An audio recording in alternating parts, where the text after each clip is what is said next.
What a President Christie would do is appoint an attorney general who would instruct each of the 93 U.S. attorneys that they are to take over the prosecution of violent crime in every one of those cities that are failing to do so. We need to make sure that each and every one of these criminals understand is that the laws apply to everybody.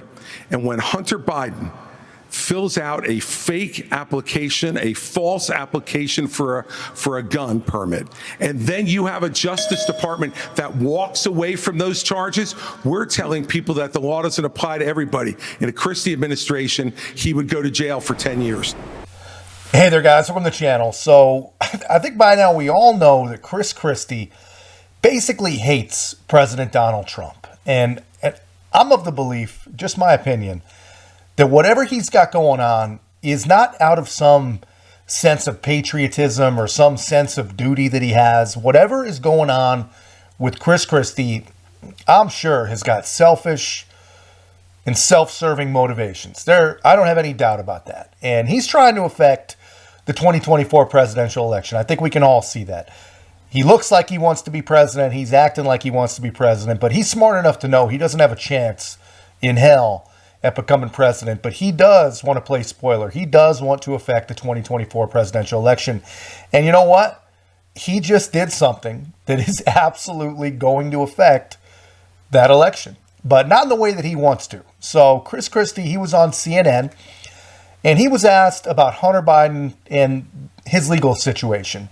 And he made a prediction about the future of that prosecution. And I think that if people are paying attention, and if enough people share that prediction, this is a prediction that could absolutely change the way that voters view the Bidens and especially view Joe Biden. Together doing the program that day 5 or so months ago, back in June, when the plea deal fell apart on what would have been a misdemeanor tax charge. Now Hunter Biden's lawyers are facing a second indictment with 3 felonies, 9 counts, and a far more serious potential penalty. So is this one of the worst plea agreement defense, how the defense handled that in recent history? Oh, look. Well, we talked about it that day. You remember, yeah. I had been saying for weeks before that the judge would never, approve such a sweetheart plea deal. And I think what his lawyers did was give him awful advice.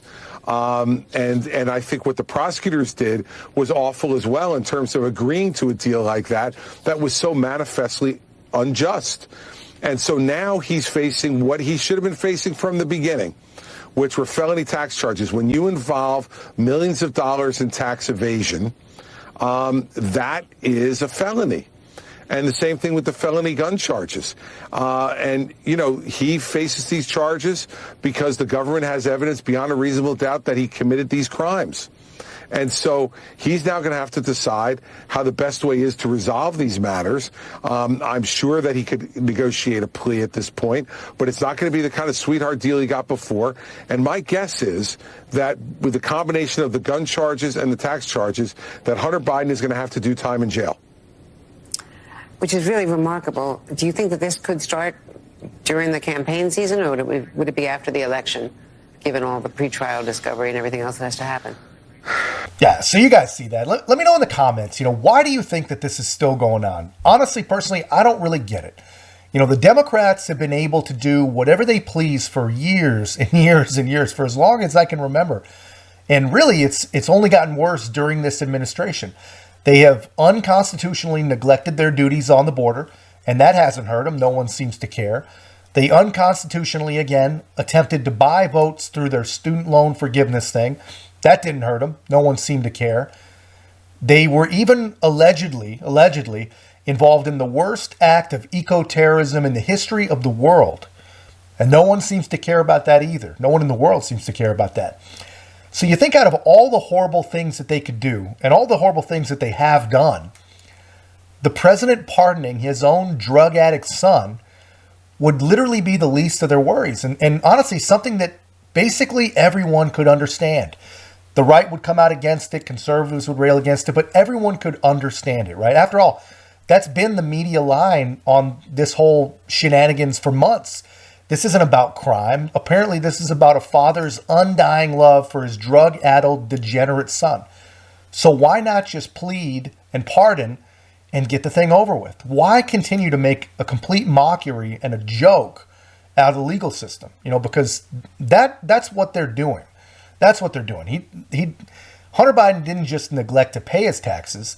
He hid his money from the federal government, millions and millions and millions of dollars, all while his father beat the drum of making the rich pay their fair share in taxes. It's just a complete and total mess. And you really can't make the stuff up. Honestly, it's just another major political miscalculation by the Biden administration. They could have had this all completely over with, done, pardoned, but it's not. And, now it's getting into some pretty murky waters. If the discovery in this case really does drag on past the election, and who knows what will happen. And Joe's not getting any younger. They might as well just get it over with if they want it to be over. But anyway, let me know your thoughts in the comments, guys. And if you haven't already, please help us to continue to grow. Like, comment, subscribe. Most importantly, share the channel. And we'll see you in the next one.